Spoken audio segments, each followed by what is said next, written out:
सबसे बड़ी उपलब्धि यह है अखिलेश पांडे की कि जहां जात की बात होती है और गांव का नाम है भैरवपुर, 4500 की आबादी है, यादव बहुल गांव है, राजपूतों की संख्या अच्छी है, दलितों की आबादी ठीक ठाक है। अखिलेश पांडे की घर की कुल जनसंख्या 22 की है, 22 लोग यहाँ रहते हैं और उसके बावजूद अखिलेश पांडे चुनाव जीत जाते हैं।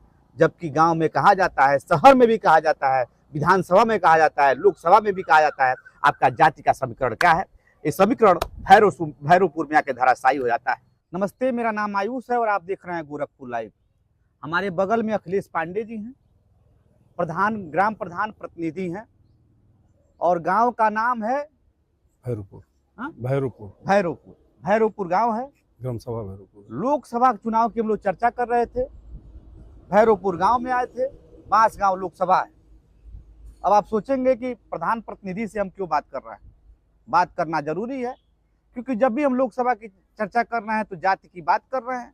बांस गांव सुरक्षित लोकसभा है और भैरवपुर में संयोग से हम लोग आए थे तो एक आश्चर्यजनक चीजें हमको देखने को मिली, क्योंकि जात के बिना उत्तर प्रदेश सहित पूरे देश की राजनीति की बात कल्पना नहीं की जा सकती है। और अखिलेश पांडे जी के बारे में बता दें कि ये प्रधान प्रतिनिधि हैं और इनकी जो जनसंख्या है, ब्राह्मणों की कुल आबादी यहाँ पे है, कुल जनसंख्या मात्र 22 की है और गांव की पूरी आबादी वोटर की 22 की है और गांव की कुल जनसंख्या 4500 है, जिसमें दलित भी हैं, ठाकुर भी हैं, यादव भी हैं। और एक व्यक्ति का वर्चस्व था 25 साल से और उस वर्चस्व को कोई तोड़ा है तो अखिलेश पांडे ने तोड़ा है। और फिर आपको बता दें, जनसंख्या मात्र 22 है, ब्राह्मणों की जनसंख्या सिर्फ 22 है और इसकी कल्पना नहीं की जा सकती है। गांव की जब बात होती है तो लोग कहते हैं किस बिरादरी की जनसंख्या ज्यादा है, जिस बिरादरी की जनसंख्या ज्यादा है वही प्रधान होगा। और ये चीजें विधानसभा में भी हो रही है, लोकसभा में भी हो रहा है। आप अखिलेश जी पहले तो आपको स्वागत करेंगे। जहाँ लोकसभा की लोग बात कर रहे हैं वहां भी जाति देख रहे हैं, विधानसभा की बात कर रहे हैं वहां भी देख रहे हैं, लेकिन भैरवपुर में जब हम लोग हमारी टीम आई है तो इसमें तक को आपने तोड़ दिया। भैरवपुर में तो जात की बातें नहीं हो रही है, कैसे प्रधान हो गया? पहले तो आपके चैनल के माध्यम से हम सभी को प्रणाम करना चाहेंगे। और रह गया है कि हमारे ग्राम सभा में जो है परिवर्तन की लहर थी, हर किसी को जो है परिवर्तन चाहिए था, चाहे वो अनुसूचित वर्ग हो, चाहे सामान्य वर्ग हो, चाहे पिछड़ा वर्ग हो। और मेरी खुद की भी इच्छा थी कि जो है 25 साल से कंटिन्यू जो चला आ रहा है, तो अगर जो है लोकतंत्र का जो है जमाना है तो लोकतंत्र के जमाने में जो है चेंज होना चाहिए। चेंज होने से, परिवर्तन होने से जो है विकास होता है, लोगों का जो है कंपटीशन बढ़ता है, लोगों को में काम करने का और एक्स्ट्रा अलग से जागरूकता लाने का भाव आता है मन में। तो परिवर्तन की लहर थी जो है और उसको हमने जो है और मोटिवेट फोर्स किया जो है और लोगों का सपोर्ट मिला, बड़े बुजुर्गों का आशीर्वाद मिला, जिससे ये संभव हो पाया। 25 साल से एक व्यक्ति का जनाधार, जी इसको मैं जनाधार ही कहूँगा, 25 साल से एक व्यक्ति का वर्चस्व कहेंगे, जनाधार कहेंगे। कारण यह है कि लोग वोट करते हैं क्योंकि लोकतंत्र है, भारत एक लोकतांत्रिक देश है जी। और प्रधान और प्रधानमंत्री की चर्चा, गांव में प्रधान की चर्चा होती है, देश में प्रधानमंत्री की चर्चा होती है। तो 25 साल से जिस व्यक्ति का प्रधानी था जी, उसको आपने तोड़ा तो कहीं ना कहीं उस व्यक्ति का जनाधार था। आपको नहीं लगता कि लोग कभी कभी ऐसा होता है चावल दाल सब्जी खाते हैं तो लोग उग जाते हैं, इस तरह की चीजें थी कि कुछ कमी थी उनके अंदर? नहीं, देखिए मेरा बताना गलत मत समझिएगा। हकीकत ये है कि कहने के लिए मैं केवल एक घर ब्राह्मण हूँ, हकीकत में मैं हर घर में अपना जगह बनाया हूँ। हर परिवार के लोग मुझे अपने परिवार का सदस्य मानते हैं, आज भी मानते हैं और लोग दिल में हमको जो है तब भी रखे थे और आज भी रख करके चलते हैं। हमारे साथ न घूमना है न हम घुमाते हैं, क्योंकि आप अपना काम करिए, हम अपना काम करें। हमारी जहाँ जरूरत है आप हमको बुलाइए, हम वहाँ पर जो है 12 बजे रात को 2 बजे रात को संभव रहेंगे जो है। तो वो लोग हमारे साथ हैं, हम उनके साथ हैं। तो हम हर परिवार में अपना जो है जगह बनाए हुए हैं, हर परिवार हमारा है। नहीं, 25 साल से वो व्यक्ति प्रधान थे, जो इसके आपके पहले जी, जो व्यक्ति लगातार 25 साल से, 5 साल, 10 साल, 15 साल, 20 साल, 25 साल, 5 बार जनता ने वोट दिया। इसका कारण क्या था? क्या विकास कारण था कि बाहुबल कारण था या जनसंख्या? जो जाति का मैं फैक्टर बार बार कहूंगा, जाति एक फैक्टर था। कई कारण था। एक तो जात का भी कारण था, कुछ जो है उनका जो है चुनाव लड़ने का नीति नियम अलग था। जैसे होता है ना, बड़े बड़े फैमिली को जोड़ लो, छोटे छोटे फैमिली को तोड़ दो।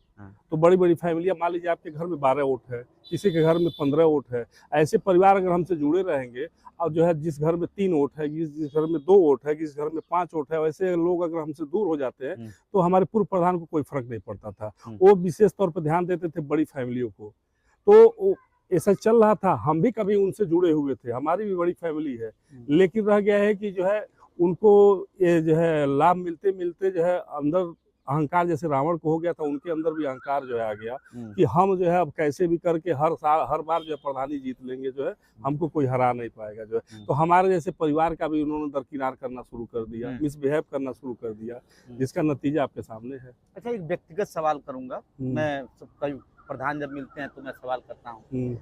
आप तो संपन्न परिवार से हैं, आप तो संपन्न दिख रहे हैं। मैं ऐसे ऐसे परिवारों को देखा हूँ जिसके वहाँ खपड़ा था, फूस का घर था, वो प्रधानी लड़ा, जीत गया और एकाएक गगनचुंबी इमारत बनवा लेता है। और जबकि आप लोग की सैलरी जो है 5,000 है, सही है ना, 5,000 है। और एकाएक जैसे ही प्रधान होता है व्यक्ति, 5 साल में करोड़पति हो जाता है। इसका क्या कारण है? मैं आपकी बात नहीं, क्योंकि आप संपन्न परिवार के हैं, आपके पिताजी नौकरी भी करते थे, आप 5 भाई। मैं स्वयं काम करता हूँ, मेरा आज भी बिजनेस चलता है, रेस्टोरेंट का बिजनेस मेरा गोरखपुर में चलता है।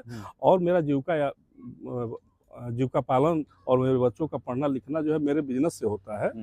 और मैं तो जो है प्रधान का जो सैलरी है 5,000 रुपया, मैं वो भी नहीं लेता हूँ, क्योंकि मैं आप खुद बोले हैं कि मैं गांव का प्रधान प्रतिनिधि हूँ, तो मेरा प्रधान जो है 5,000 रुपया लेता है। हकीकत में हकदार वही है। नहीं, वो तो ठीक है, 5,000 की जो चर्चा होती है, 5,000 तो सैलरी आप लोग मानदेय है, 5 साल चलेगा वो। लेकिन मैं आपसे सवाल किया हूँ कि आप भी कई प्रधानों को देखे होंगे, क्योंकि आप तो संपन्न परिवार को बार बार कह रहा हूँ, आपका तो ठीक है, आप कह रहा है मेरा व्यवसाय है। ये जो फूस का घर है, खपड़ा का घर है, एकाएक खेत लिखवाना शुरू हो जाता है। मैं भी गाँव का रहने वाला, मैं जानता हूँ इस चीज को। हमारे गाँव के अगल बगल कई कुशीनगर, देवरिया, महाराजगंज, मतलब सब गाँव के ही लोग रहने वाले हैं, तो जो गाँव से जुड़ा हुआ है वो जानता भी है इस चीज को। प्रधान जो है बहुत गरीब है, लोग कहते हैं बाबू 10 साल से 15 साल से जिता दे, लेकिन जिताने के बाद जैसे वो अपना बनाने लगता है और इस तरह बना लेता है कि 5 साल में विधानसभा की तैयारी करने लगता है, कई बार जिला पंचायत का चुनाव लड़ने लगता है। ये कैसे हो जाता है? आपको नहीं लगता कि इसमें भ्रष्टाचार है? देखिए, अब खुलकर बोल रहा हूँ। नहीं, देखिए, प्रधान 2 होते हैं। एक वो प्रधान होता है जो खुद का विकास करता है, जिसका आप बार बार जिक्र कर रहे हैं। एक प्रधान वो होता है जो ग्राम सभा का विकास करता है, लोगों का जो है सहयोग में रहता है। तो पूर्व प्रधान जो भी है, अन्य प्रधान जो इस टाइप के हैं, जो अपना जो है मड़ई से जो है हवेली बना लिए हैं, तो विकास तो उन्होंने भी किया है, लेकिन दुर्भाग्य ये है कि वो ग्राम सभा का विकास न करके खुद का विकास किए हैं। विकास कार्य उनके भी द्वारा हुआ है, लेकिन उनका अपना विकास हुआ है। प्रधान जी, एक परसेंटेज का सिस्टम चलता है जी। अधिकारी आते हैं, मनरेगा का मामला हो, हमारे कई साथी प्रधान हैं, वो नाम मैं नहीं लूंगा, आप भी हो सकता है कैमरे पर स्वीकार न करें। परसेंटेज चलता है कि नहीं, जो है सरकार जो है जीरो टॉलरेंस की बात कर रही है? नहीं, परसेंटेज वाली बात ऐसी कुछ नहीं है। जैसे लेखपाल लेते हैं, जेई लेते हैं, आरोप लगता है, मतलब आरोप तो किसी के ऊपर लग जाता है। आरोप तो अभी हमारे ग्राम सभा में घूमेंगे तो हमारे ऊपर भी आरोप लग जाएगा जी। तो आरोप लगाना अलग बात है, सिद्ध करना अलग बात होती है। लेकिन रह गया एक कि मान लीजिए आप आए हैं, हमारे आप पास आए हैं, तो हम आपको चाय पिलाएं, आपको पानी पिलाएं, तो अब ये हुआ कि खिला पिला करके उसको मोटिवेट कर रहे हैं, अपने पास आकर्षित कर रहे हैं। तो आकर्षित नहीं, ये हमारा संस्कार है, हमारे दिनचर्या में है, ये करना चाहिए। हमारे बुजुर्गों ने हमको संस्कार दिया कि अपने दरवाजे जो है उसका सम्मान करिए। जो है मान लीजिए कोई अधिकारी कर्मचारी आ रहा है, अगर वो आ रहा है हमारे पास बैठ रहा है, कुछ खा रहा है, पी रहा है, तो लोग ये सोच रहे हैं खिला पिला करके काम करवा रहे हैं, तो ऐसा कुछ नहीं है। जो सैलरी पा ही रहा है। पूरे देश के प्रधानमंत्री राजीव गांधी ने एक बार कहा था कि दिल्ली से 1 रुपया चलता है, गांव में आते आते 20 पैसा में बदल जाता है। ओके, कहाँ बदलता है? वो तो अधिकारियों के बीच में अपना जो है वही मैं कहना चाहता हूँ। देश के प्रधानमंत्री, पूर्व प्रधानमंत्री, इसको सब लोग स्वीकारे भी।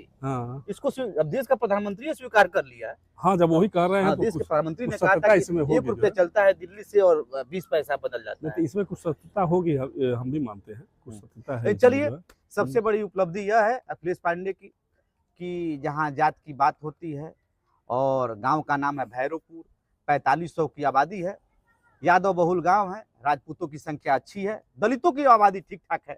अखिलेश पांडे की घर की कुल जनसंख्या 22 की है, 22 लोग यहाँ रहते हैं और उसके बावजूद अखिलेश पांडे चुनाव जीत जाते हैं।